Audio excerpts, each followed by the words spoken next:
welcome back to my channel. This is Psychic Medium Raymond Guzman, and today I'm going to be doing a mediumship reading on Michael Jackson, the iconic Michael Jackson. This was a video that has been requested by a lot of viewers as well, so I'm honored to do this, and please keep it civilized in the comment section below out of respect for this man and for his family and his daughter and sons. So, what I get immediately when I get into Michael's soul and I see is that what's coming through is that he was somewhat of a, how I would describe it would be almost like part angel. He had a lot of angelic connections to his soul. Someone who was very sensitive, highly sensitive. When I say sensitive, I'm not talking about being sensitive in the sense that he was emotionally sensitive, but more spiritually. He was like an empath, and so he would have felt a lot of things from an early age. And it almost feels like for Michael, even though music became his life and became his passion, to use music as a tool to speak to many people around the world and have it be like a universal language of love and healing. Um, I don't feel like when he was a little boy that this was his path that he wanted to take. I feel like he wanted to do something else completely different in a different field, but the circumstances with his father and the management team in getting all the brothers together as the Jackson Five, he was immersed into this, this world, and they discovered, that he had talent. Of course, he was like a child prodigy, so he did, exceptionally well in the beginning. But I do get that around his siblings, there would have been a lot of jealousy, just a lot of jealousy among the brothers and even the sisters. And I get that Michael was someone who, he didn't have that evil energy in his bone, in his body. He was a very open book, very much someone who loved everyone and tried not to judge them in a certain way. He was just very open to being there for everyone and just, doing anything that he could to, he would give the shirt off of his back for people. That's the kind of person that Michael is and was, when he was here in the physical world. That's what I get for him. And he did a lot of charity work for children and for the underprivileged people that the media never really would have covered, or wouldn't have really made it a tabloid, because that wouldn't have sold tabloids. They always wanted to keep Michael in scandals and keep him in a place where they could make money off of Michael. But he was destined for stardom, and he did love music completely. He was very creative in that respect. But there was many things that I get, painful lessons that he would have endured that has never been spoke of, which would have been in the family. There would have been some kind of abuse within the family, within the brothers, not physical abuse either, and I'll just leave it at that. But there would have been some other kind of abuse that did take place in the family, and it would have scarred Michael for many years, but he would have probably never talked about it openly. And I feel like the brothers had kept it, the family kept it hushed, for a long time. But there was definitely a lot of pain, a lot of emotional pain and trauma that he would have endured in his early ages, early age of his youth, going into a teenager, and then, blossoming into the man that he became. So what I get is like his soul, has no regrets at this point. Um, he has no regrets. He lived out his legacy. He lived out, even though he left before his time. He did get to live out his life in the way that he would have wanted in the latter part of his life, and he became someone who was an advocate and an inspiration to many other musicians. So he left his legacy. He touched many lives, and many people emulate him as of now. That's obvious, right? So getting into the into Michael, there was a lot of speculation that he was someone who was had an addiction to substances, which I don't get that from him.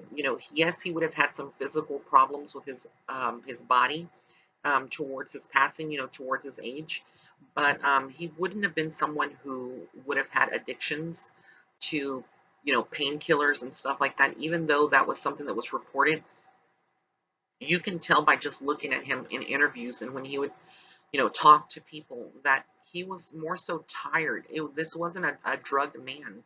This wasn't a man who was drugged up and was incoherent, or, just said random things. If you really listen to Michael when he spoke from his authenticity, from his love, from his heart, and everything was genuine. Everything was pure. Michael had a pure heart and a pure soul. I don't care what anyone says listening to this. That's my opinion. That's what I see, is I can see souls. And when I get into Michael's soul, he had a pure soul. But he was someone who, when you have a pure soul, you attract so many dark energies. This is for any empath out there, and I feel like a lot of y'all out there that would be empaths would be able to relate to that statement, and would be able to relate to who Michael was.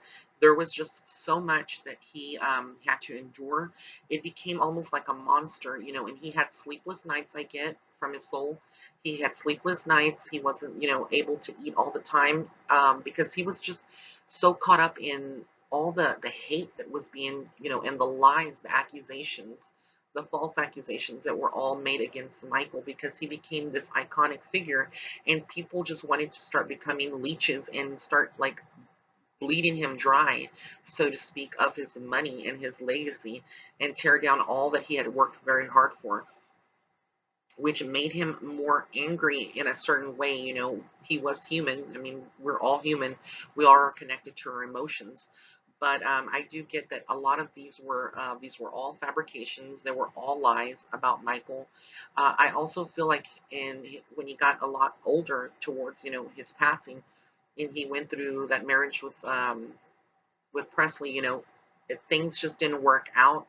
I feel like they were very good friends, and this relationship was mutual for them, but it wasn't something, I don't get like they were true soulmates when they were married. So that's why he would have separated from, I believe it's Lisa Marie Presley. Correct me if I'm wrong in the comments, and I'm sorry if I am. But, Elvis Presley's daughter, that's who I'm talking about. I don't remember her name. I think it's Lisa Marie Presley, but I could be wrong. But anyways, getting to back to what I was saying, he went through certain relationships, and they were just not, what he would have thought. And when he had, I'm going to talk about Elizabeth Taylor because her soul's coming through very much as well with this reading. And Elizabeth Taylor was someone like a mentor to him. I feel like Michael, and I mean no disrespect to Michael's mom, that would be, if she would have, or anyone close to the family would be listening to this, but I get almost like Michael felt so much connected to Elizabeth Taylor's soul as a mother figure, and I get in a past life they would have had that special connection where she was his mom in a past life, and coming forward into this lifetime, when he was alive here, and so was Elizabeth, he would have felt that instant bond. And I feel like he could connect more to her than to his own mother, which is something, that, again, I mean, no disrespect by what I'm bringing up. It's just exactly what I'm seeing and what I get, is that, Elizabeth Taylor wasn't just a mentor and a friend. It was not romantic at all, their relationship. Their relationship was more of her seeing Michael as her son, and Michael seeing her as his mother. And I feel like they were actually soul family, and they were connected at one point in a past life. And I feel like she brought him a lot of fortitude, a lot of strength into this lifetime, because he was going through a lot of, different things. And when she went through her, cancer scare with the tumor in her brain, it was something that was, he felt very shattered by that. And I feel like he would have, felt very afraid. Um, and Yeah, she was just remarkable. And, I see them together. Their souls are together, in the spiritual world. So they are connected, even there than now. And, but yeah, Elizabeth Taylor was someone who was like a bright, shining light to him, and vice versa. He was, to her like a confidant, where Elizabeth would have been able to, divulge a lot of privileged information that only Michael would have had. And I feel like she also was very intuitive. Elizabeth was a very remarkable lady, very beautiful, and her soul was just pure energy, of light as well. She also had a pure soul, and she was able to see things more from an intuitive level, and their conversations would have been very intriguing. They would have been talking about, relationships that Michael would have had, like associations, business deals, and she would have given him a lot of good advice regarding, how to handle certain situations. So Michael became a lot wiser, and his soul kind of acclimated to the life path that he would have needed to survive and to continue to thrive in such a hostile type of environment of the industry. And so with Michael, he began to become more vocal and more aware and spiritually awakened, and he would have seen all the injustices that would have been happening in the industry. And so I feel like a lot of people in the industry didn't like Michael for that, because he really, told them how it was. They were trying to make money off of him and treat him like a machine rather than a human being. And he had all these feelings. He wanted to take his breaks. He wanted to have creative control, but the business people, they wanted rights to his music. They wanted everything. So when I first heard that Michael had passed, I immediately thought that this was possibly like a conspiracy. That they had that I immediately thought that maybe he wasn't taken out, and maybe he just did die from from the doctor administering that. But then I went back, and all these years later now, and I tune in. I feel like there definitely was foul play with this. I don't just feel it, I know there was foul play. Um, the doctor took the blame for administering that and then leaving Michael alone. Supposedly Michael, in a state, of altered state, he went and administered extra amount of so-and-so medication. But I get that's a lie. Michael would have never done that. And that's what I'm receiving from his soul, from spirit, confirmation that Michael would have never had gotten up from the bed and would have administered that. That was a very deceitful and evil lie that they would have done to tarnish Michael's name and his reputation and his legacy. That is not what happened. I get that he was over a certain amount of days, actually. This was days is what I'm getting, not just hours or a day, but like going back 3 to 4 days, he would have been in a drugged state from the doctor administering certain dosages to keep him sedated, in a sedated type of state of mind. And then I feel like the doctor was actually, what I'm getting is that he would have been paid off by someone in the family. I know that sounds very, very, a lot of people speculated and thought that maybe perhaps the record company had taken him out, but I don't get that. I get a lot of greed, a lot of jealousy out of certain people in the family who would have been very much aware of Michael's moves, his surroundings. Again, this wouldn't have been, the woman, that gave birth to his children. It wouldn't have been his mother, but there was a very prominent male figure, and that's what I'm going to say, who is no longer here, that would have had something to do with this. And it's so sad and it's so tragic for me to even, kind of get that information. But that's what I'm receiving, that someone in the family, there was a lot of jealousy going on, a lot of greed towards Michael before he would have passed. And there was an arrangement made somehow with the doctor that this would be ideally what would happen, and it would look kind of like an accident, like, oh, well, Michael, we can just blame Michael, for administering that last dose kind of thing. That's what I'm getting from spirit, from the soul of Michael's soul. So I just get that there was foul play, but it didn't come from a record company, even though there's a lot of people that would say this is what happened. No, I get that this was actually more within his own people, that he, that felt familiar to him, and blood, blood. I mean, that's the only way I can see it. And I feel like there's certain people in the family that do know what went down, and other people in the family who kind of, just feared to speak up and say anything. But I feel like there was definitely some foul play when it came to his passing.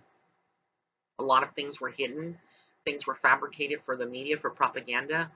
Um, they said that they had found him on the bed, but I feel like he was actually on the floor. That's what I'm kind of getting. And then the body was moved from the floor to the bed and positioned in the way that it was positioned when they would have come over to collect the body of Michael. So he was definitely taken out before his time. Justice has been served to the doctor, and karmically, justice has been served to the person who contributed or had something to do with this.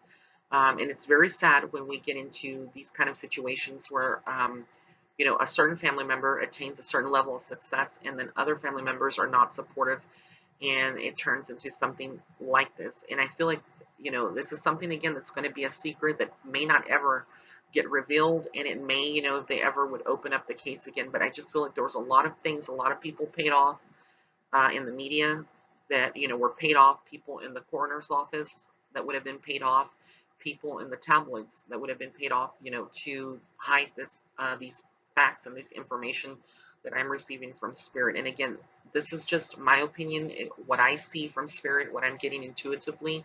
You don't have to agree. And again, this is just something that's so sad. But I don't feel that Michael's soul is earthbound. He has crossed over. He is in peace. And he's doing, remarkable stuff. I get him around his daughter, Paris, very strongly, and the children, her other brothers. But he's definitely the guiding force behind Paris. He's very proud of her. Um, you know, Beyond words, sometimes she may feel like, that since she doesn't, see him like she used to when she was young, that perhaps he doesn't know, or he's not aware of everything that she's accomplished and what her brothers are going to accomplish. But everything's okay. He doesn't want her to be mad at the family for whatever, he wants closure and healing, and he doesn't want anyone else that would be listening to this to be mad at the family.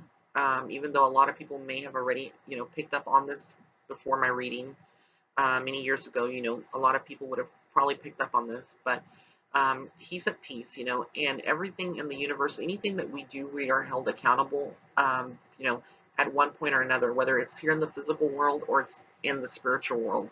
There's always a balance of things that would have happened. So,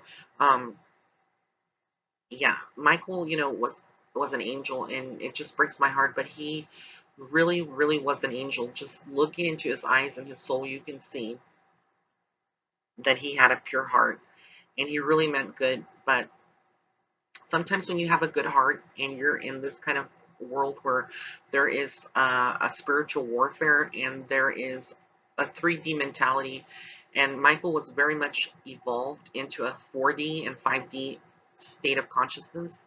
He was very awakened and very much could see and sense energies and sense, what was not good for him. And you know they would have, that's why a lot of people hated Michael, and they directed a lot of evil towards him, malintent, spiritual attacks, to kind of, crush him and bring him down, because people fear what they can't understand and what they don't know. So um, this is, again, just my my opinions, what I get spiritually from spirit. You don't have to agree, but I want to thank you so much for tuning in. Love your family. I'll leave it on that note. Love your family, regardless of their flaws. Forgive them for whatever they've done, so that you have peace for yourself. And sometimes, you have to just walk away from your family, even though that is the most painful type of thing that you have to do. Keep your distance and be wary. Be, very caution. If you, have that caution, if your senses, if you've forgiven them and you've made peace and you feel like they cannot be trusted, trust your intuition. Don't feel that you have an obligation just because you're blood related. You really don't. But I send a lot of healing out to Michael's family, to his fans. I want to thank everyone for tuning in. Um, Thank you just so much, and I'll just leave it at that. Blessings and love and light.